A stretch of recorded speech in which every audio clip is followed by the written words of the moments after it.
안녕하세요. 백두산 금융연구소의 백두산입니다. 8월 3일 화요일 저녁 8시 56분입니다. 어젯밤 미국 혼조했는데요. 오늘 아시아도 혼조했습니다. 뭐 특별한 재료나 뭐 이슈가 없기 때문에 그런 것이 아닌가라는 생각도 해보고 있습니다. 하여튼 계속 전 세계 주식시장이 좀 애매한 모습이죠. 그죠? 미국만의 강세가 이어지고 있고 그 강세가 좀 멈춰 있고 미국을 제외한 나머지 세계, 특히 아시아 쪽은 어떤 중요한 라인들을 살짝 붕괴시켜 놓고 반등이 올라오고 있는 이런 모습들이 보이고 있습니다. 그래서 하여튼 중국 같은 경우는 조금 하락 마감을 했고, 중국, 일본은 하락 마감했고, 오늘 한국은 0.4% 정도 이렇게 상승 마감을 했네요. 그리고 지금 현재 유럽장도 어느 정도 좀 강하게 오르고 있긴 합니다. 이런 모습들이 일단 보이긴 보이는데, 다들 그러니까 뚜렷한 방향성 같은 거는 잘 보이지 않는다라고 생각이 됩니다. 자, 하여튼 오늘 한국장인데요. 코스닥 시장은 하락 마감했고요. 코스피가 오늘 조금 많이 올랐죠. 오늘 아침에 반도체 지수를 봤는데, 반도체 지수의 영향인지 어쩐지 일단 삼성전자는 삼성전자가 오늘 그래서 2.6%나 올라서 마감했습니다. 하루 종일 이제 강하게 상승을 했죠. 오늘 삼성전자와 하이닉스, 그죠? 반도체와 관련된 삼성전자 하이닉스 덕분에 오늘 지수가 1% 올랐다라고 보고 있습니다. 다른 거는 없는 것 같아요.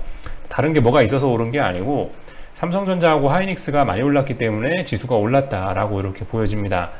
실제로 요즘 흐름을 보시면은 그렇거든요. 요즘에 이제 이게 코스피 지수인데 보시면은 그죠? 상승 종목 수가 별로 안 돼요. 상승을 하는 날에도 보시면 상승 종목 수가 얼마 되지 않습니다. 최근 한 일주일 정도 살펴보고 있는데요. 200종목, 500종목 이날은 좀 많이 올랐네요. 하여튼 200종목, 200종목, 300종목, 200종목 이 정도 상승 종목 수가 적습니다. 그럼에도 불구하고 시장 지수 자체는 빠지지 않고 전반적으로 올라가고 있다거나 하방 경직성을 보이고 있다거나 이런 모습들이 나오고 있습니다. 그렇다는 얘기는 이제 전반적으로 그 삼성전자 하이닉스를 비롯한 어떤 대형주들이 움직여서 시장이 하방 경직성을 만들어냈다라고 보는 게 맞겠죠. 근데 아무튼 그 이 대형주들이 많이 올라서 시장 지수가 안 빠져버리면은, 근데 아무튼 개별 종목 들고 계신 분들은 굉장히 타격을 좀 많이 받을 수가 있긴 있을 겁니다. 삼성전자 한 종목이 확 올라버리고 지수가 올라버리면은 다른 종목에서 돈이 싹 다 빠져나갈 가능성이 좀 높긴 높거든요. 그래서 예를 들어 삼성전자 2% 올라버리면은 다른 종목들은 5% 이상 빠져야 되거나 그런 가능성도 생긴단 말입니다. 그죠? 물론 종목에 따라 다를 수 있겠지만 하여튼 그렇다. 그래서 지금 보니까 시장이 지수 자체는 하방 경직성을 좀 보이고 있는 것 같긴 한데 이 내용이 별로 좋지는 않아 보입니다. 그래서 실제로 오늘 그 시가총액 순서대로, 안 그래도 오늘 어떤 분이 말씀을 해주셔갖고 저도 오늘 쭉 살펴를 봤거든요. 오래간만에 또 종목들을 쭉쭉쭉 살펴보니까 이런 모습들이더라고요. 오늘 삼성전자 하이닉스만 2.6, 3.4%가 오르고 마이너스 1%, 마이너스 1%, 마이너스 5%대도 보이고요. 하여튼 그렇습니다. 대형주 두 종목이 움직여버리니까 막상 상승한 종목 수 자체는 얼마 되지 않고 하여튼 대부분 좀 비리비리한 모습을 보였다라는 겁니다. 상승을 하긴 하는데 그렇게 내용 자체가 그렇게 건전해 보이지는 않습니다. 이런 모습들을 좀 볼 수가 있겠고, 하여튼 그럼에도 불구하고 일단은 지수는 안 빠지려고 하고 있긴 해요. 어쨌든 안 빠지는 거긴 안 빠지는 겁니다.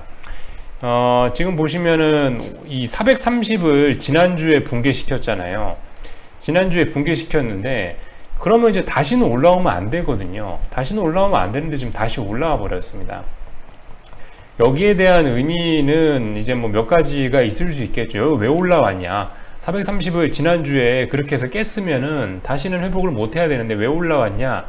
아마 올라온 게 페이크이거나 올라온 게 속임수이거나 아니면은 이제 다시 또 지루한 박스권으로 가거나 이러려고 올라온 것이겠죠.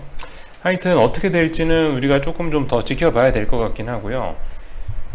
하여튼 그렇습니다. 그래서 일단 430에 다시 올라왔는데 저 개인적으로는 이런 모습들이 좀 속임수가 아닐까라는 생각을 좀 하고 있긴 합니다. 왜 그렇게 보냐면은 사실 지난번에도 계속 이야기를 드리긴 드렸는데요. 이게 지난 1년간 이제 이게 올해 1년간 삼성전자 흐름인데 사실 1월달 초에 제외하고는 삼성전자가 장대 양봉을 보인 이후에는 안 좋았죠. 삼성전자가 장대 양봉을 보인 이후에 좋았던 적이 별로 없습니다. 대부분 보면 지금까지 삼성전자가 올랐던 거는 팔아먹기 위해서, 그죠? 팔아먹기 위해서 올랐던 게 대부분인 것 같아요. 사실 이번에도 아마 그렇지 않을까라는 생각입니다. 사실 이런 추세가 어디 하루 이틀 만에 확 바뀌고 그런 건 아니잖아요.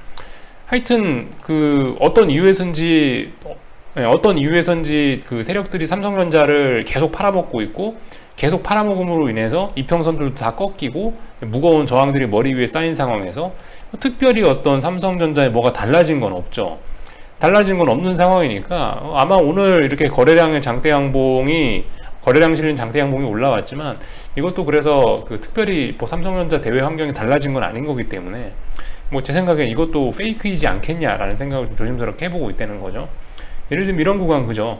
오르면 빠지고, 장대 양봉 보이면 빠지고, 장대 양봉 보이면 빠지고, 장대 양봉 보이면 빠지고, 계속 반등시 매도를 하지 않았냐, 이번에도 그렇지 않을까라는 이야기입니다.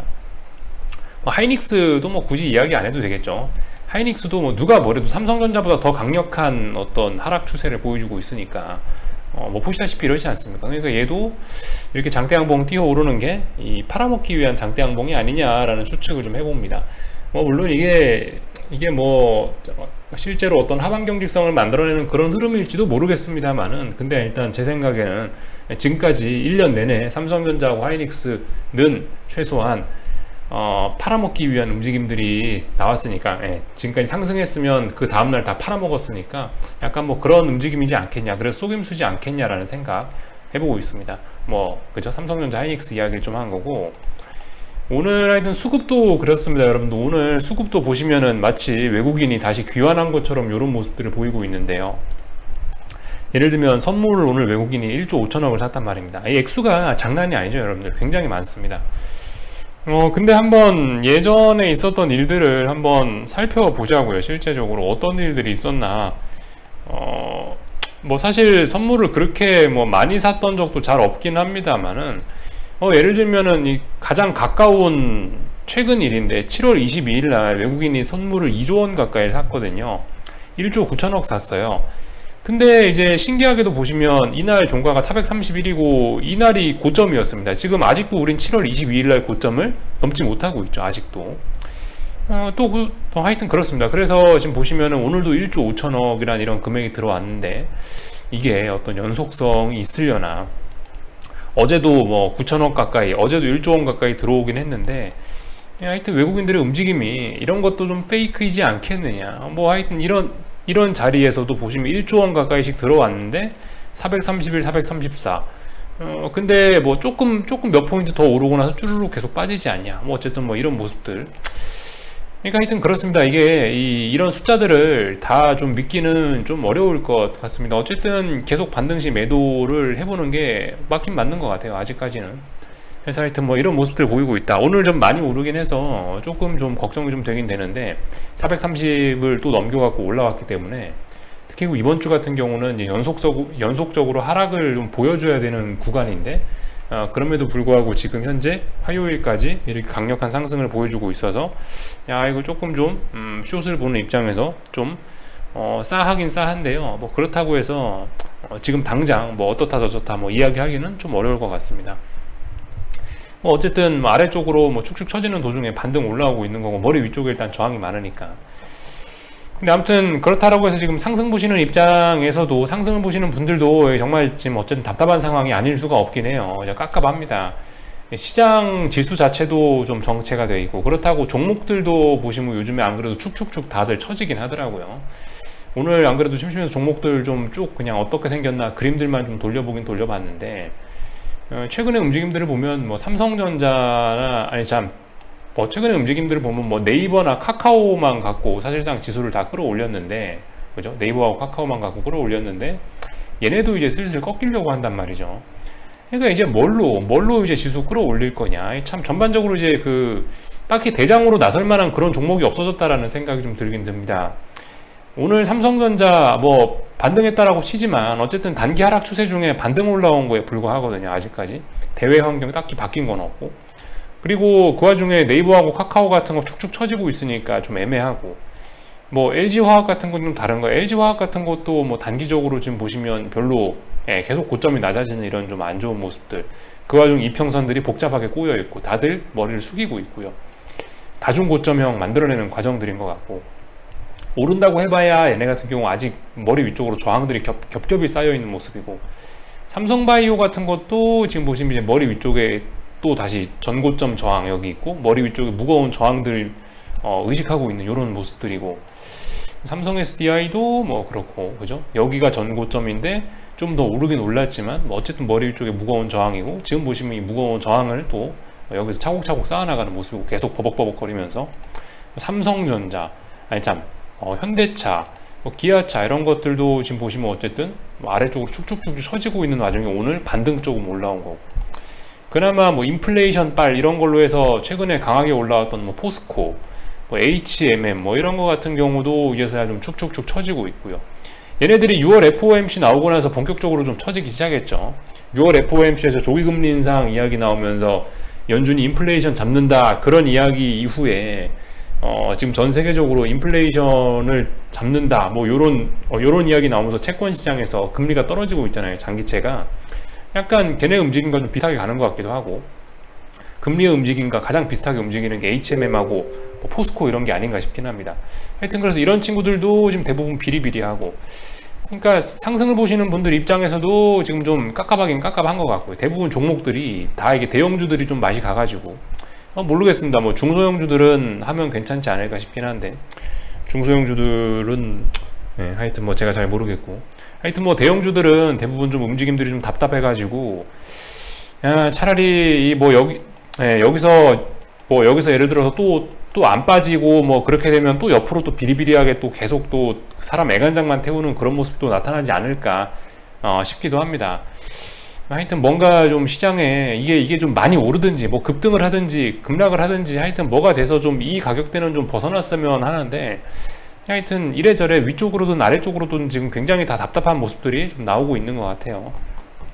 그래서 아무튼 우리 입장에서는 뭐 지켜보는 수밖에 없겠죠. 지켜보는 수밖에 없고, 여전히 뭐 어쨌든 저는 반등심에도 계속 해보려고 합니다. 430까지 올라오긴 했는데, 아무튼 뭐 말씀드렸다시피 오늘 아침에 어떤 뭐 패턴 이런 거 뭐 말씀드렸는데, 내일 정도까지는 뭐 일단 반등식 고점이 좀 높아질 수 있을 것 같긴 합니다. 그래서 일단 내일 또 그리고 오늘 밤 지금 미국 분위기도 뭐 나쁘지 않은 것 같고 하니까, 일단 뭐 이렇게 올랐으니까 뭐 내일 정도 조금 더 좀 숏을 좀 더 사볼까 하는 생각도 좀 하고 있고요. 하여튼 그렇습니다. 뭐 머리 위쪽에 저항이 굉장히 많기 때문에 저는 일단 계속 더 숏을 매집을 해보려고 하긴 하고, 뭐 이런 모습이에요. 이게 일단 페이크라는 가정하에 계속 저는 좀 더 매집을 해보려고 뭐 일단 이런 생각 가지고 보고 있습니다. 뭐 이 정도 이야기 드렸고, 옵션들 보시면 일단 콜옵션은 당장 살아나려고 하고 있긴 있습니다. 보시면은 어제 나온 음봉을 완전히 장악해 버렸기 때문에 이러면은 강력한 콜 매수세가 나타난 거예요. 내일도 뭐 올라온다고 해서 이상한 게 없습니다. 내일도 콜옵션 충분히 상승할 수 있어요. 근데 내일 만약 올라오지 못하면은 또다시 굉장히 콜옵션은 더러운 모습이 나올 수 있습니다. 내일 바로 콜옵션은 양봉 나오면서 상승 마감해줘서 올라줘야 됩니다. 이런 자리에서는요. 그래야 이제 오늘 나온 이 양봉이 의미가 있는 거겠죠. 근데 만약에 이제 내일 이게 아래쪽으로 내려오면서 이게 다시 뭐 음봉이 나오고 이래버리면은, 그럼 이제 콜옵션 또 개박살 나는 겁니다. 그럼 또 조심해야 되겠죠. 하여튼 풋옵션들은 또 다시 굉장히 위태위태한 자리까지 또 내려왔는데요. 어떤 한 달간 지켰던 그런 자리들까지 내려왔는데, 모르겠습니다. 이거 어떻게 하려나. 이러다가 또 양매도로 가는 거 아닌지 싶은 생각도 또 들고 있고요. 풋옵션 살려줄 거면은 여기쯤에서 살려줬어야 되는데, 만약에 여기서 죽일 수도 있잖아요. 그러면 이제 콜도 죽고 풋도 죽고 이런 양매도 장세가 또 이어지지 않을까. 하여튼 뭐 이런 생각도 좀 들긴 듭니다. 근데 어쨌든 오늘 움직임에 대해서 뭐 너무 그렇게 일단 큰 의미를 부여할 생각은 없고, 아직까지는요. 말씀드렸다시피 이거 충분히 속임수일 가능성도 있어 보여서 일단은 뭐 내일 무슨 이야기를 좀 할까 합니다. 뭐 하여튼 뭐 선물도 그래요. 선물도 지금까지 보시면은 뭐 강하게 오를 것처럼 해놨다가 내일도 급등할 것처럼 해놨다가 그 다음날 장대 음봉 보여주는 게 요즘 그죠? 최근 몇 달간의 코스피의 특징이었지 않습니까? 가야 될 자리에서 못 가는 거. 이런 게 코스피의 특징이었으니까 일단 오늘 거 뭐 그렇게 일단 큰 의미를 부여하진 않고 일단 뭐 그냥 구경만 해 보도록 하겠습니다. 이런 모습들 나오고 있고, 뭐 코스닥 시장은 오늘 일단 멈춰 있네요. 그죠? 코스닥도 아마 코스피하고 같이 움직이겠죠. 뭐 코스피 오르면은 지도 올라갈 거고, 코스피 내일 만약에 떨어지면 코스닥도 또 떨어질 거고, 아무튼 뭐 그럴 것 같습니다. 적당히 뭐 코스닥은 눈치 보고 있는 이런 모습인 것 같아요. 하여튼 뭐 그렇습니다. 그래서 이런저런 이야기들 좀 드렸는데, 일단은 뭐 오늘 삼성전자 오르고 외국인이 뭐 선물 사줬다고 해서 고지고대로 믿지 말고 일단은 좀 더 기다려보자. 지금까지 사실 계속 그러지 않았냐. 삼성전자 급등하고 삼성전자 급등하고 선물 급등하고 외국인들이 선물 무지하게 많이 사는, 또 그래서 다음날 오를 것처럼 해놓고 나서 뭐 지금까지 그런 식의 내일 엄청 오를 것처럼 그렇게 해놓고 나서 못 올랐던 적이 지금 굉장히 많지 않느냐. 이것도 페이크일 수 있다. 이 정도 이야기 정도 한번 해보고, 내일 결국 확인해 봐야 된다. 이 정도 이야기입니다. 그 정도 이야기 드렸고, 미국도 아무튼 지금 상승이 멈춰 있는 상황이죠. 그러니까 이제 오늘 밤 그거를 확인해야 될 겁니다. 미국 주식시장 지금 현재 이제 제가 박스권 뭐 이런 이야기를 드렸는데요. S&P 현물지수 기준으로 고점 여기가 박스권 상단이다라는 이야기를 드렸는데, 지금 현재 일단 미국 시장이 또 갭상승 출발할 것 같으니까 봐야죠. 오늘도 여기를 넘지 못하고 여기서 음봉 나오면서 떨어지면 분위기 굉장히 안 좋아질 수 있겠습니다. 그죠? 지금 일단 갭상승 출발할 것 같으니까 일단 이런 이야기를 드리는 거고요. 나스닥도 그래요. 나스닥도 지금 대략적으로 여기가 고점으로 여기고 있는데, 갭상승 출발하면서 얘도 오늘도 밀린다면 굉장히 분위기가 더러워질 수 있겠습니다. 하여튼 요즘 분위기들이 참 애매합니다. 뭐 전반적으로. 아무튼 뭐 제가 믿고 있는 거는, 지금 이제 제가 숏을 보는 입장에서 제가 어떤 믿고 있는 거는 현재 뭐 두 가지, 그죠? 미국 시장 변동성 지수가 어떤 정도 좀 어떤 그 저점 지지력을 보여주고 있다라는 거, 요거 하나 믿고 있고요. 또 그리고 뭐 어쨌든 달러 인덱스가 요즘은 좀 이렇게 조정이 나오고 있지만 이 상승 추세로 전환 가능성이 굉장히 높고, 그로 인해서 원달러 환율이 강하게 움직이고 있다는 거, 원화 약세 흐름이 강하게 진행되고 있다는 거, 지금은 물론 조정 중이지만 요거 저는 두 가지 믿고 일단 계속 일단 숏을 뭐 들고 가보려고 합니다. 그래서 뭐 요런 이야기 정도 드렸고요. 하여튼 그 이평선들 보시면 그래요. 지금 뭐 달러를 보나 이평선을, 달러 인덱스를 보나 이 유로화를 보나 아무튼 그렇습니다. 달러화 뒤집으면은 요 차트가 나오게 되겠죠, 여러분들. 달러화를 뒤집으면 요 유로 인덱스, 그 유로 FX 요 차트가 나올 텐데, 이걸 뒤집으면 뭐다? 이걸 뒤집으면 달러 인덱스죠. 지금 아무튼 요게 유로 FX인데 보시면은 유로화인데, 아무튼 뭐 그렇단 말이에요. 이 보시면 이평선들이 대부분 뭐 우리나라 삼성전자하고 비스무리하게 뭐 이런 모습들이 좀 보이고 있습니다. 대략적으로 작년 7월, 8월 때쯤 한번 수렴했던 이평선들이 쫙 발산했다가 드디어 다시 끝에까지 다 모였어요. 드디어 이평선들 수렴이 완벽하게 다 되어 있습니다. 그리고 현재 주가는 이런 모든 이평선들 아래쪽에 위치를 해 있는 상황이에요. 여기서 역배열로 나갈 수도 있는 그런 상황입니다. 그죠? 이런 모습 한번 보셔야 되겠고, 그러니까 하여튼 환율 시장의 움직임, 제가 요거하고 빅스지수 믿고 있다고요. 제가 숏을 보는 근거들 중에 뭐 이런 겁니다. 하여튼 그래서 지금은 어떤 중요한 넥라인 정도 자리에 걸려 가지고, 넥라인까지는 아닌가? 어깨 정도 되나요? 하여튼 뭐 그런 자리에 걸려 갖고 현재 뭐 저항을 막고 있는 뭐 이런 모습입니다. 이건 유로화인데, 아무튼 뭐 뒤집어 보면 달러하고 똑같다고 말씀드렸죠. 달러 인덱스도 그래요. 지금 이평선들 이렇게 보시면 이 모양 똑같아요. 달러 인덱스도 이평선들이 지금 다 와가지고 완전 정배열로 날아가기 어떤 직전에 이런 모습들이 나오고 있습니다. 뭐 물론 여기서 물론 여기서 이게 달러 인덱스라고 치고, 달러 인덱스가 여기서 한 번 더 내려올 수는 있다라고 봅니다만은, 내려온다라고 해서 얘가 이번에 뭐 이런 저점들을 붕괴시키면서 다시 하락 추세로 간다? 제 생각에 그럴 것 같지는 않아요. 뭐 긴축 이야기도 있고 이러기 때문에, 테이퍼링이 좀 눈앞에 와 있기 때문에, 솔직히 이런 자리에서 얘가 뭐 이거 달러 인덱스랑 가정하에 달러 인덱스가 이렇게 많이 내려와 버린다? 아마 제 생각에는 어떤 매수의 찬스가 될 겁니다. 달러 매수의 찬스가 될 거예요. 일단 뭐 저는 이렇게 보고 있습니다. 주식시장 같은 경우는 아무튼 뭐 페이크가 워낙 그 심한 그런 공간이다, 그런 곳이다 보니까 솔직히 매일매일 좀 굉장히 좀 긴장 타면서 좀 보고 있긴 한데, 뭐 어쨌든 그 그죠? 뭐 환율이라든가 이런 거는 좀 페이크가 덜하니까 하여튼 뭐 이런 거 보면서 뭐 일단 믿고 기다려보고 있다, 요런 이야기 정도 드렸습니다. 오늘 밤에 하여튼 중요한 거 미국 주식시장이 어떤 뭐 상단에 대한 저항을 테스트하는지 요런 것들 좀 확인하시면 될 것 같고, 뭐 다른 거 이야기는 뭐 하지 않을게요. 딱히 뭐 드릴 이야기도 없고, 뭐 대부분 뭐 어떤 박스권 안에서 뭐 일본, 뭐 독일, 뭐 중국 대부분 다 뭐 어떤 박스권, 뭐 수렴형 이런 와중에 와 있어서 다들 방향성 모색하는 구간 안에 와 있어 가지고 뭐 딱히 뭐 다른 이야기는 더 드리지 않겠습니다. 여기까지 할게요. 궁금한 거는 리플 남겨주시고요. 또 내일 아침에 또 뵙도록 하겠습니다. 여기서 마치겠습니다.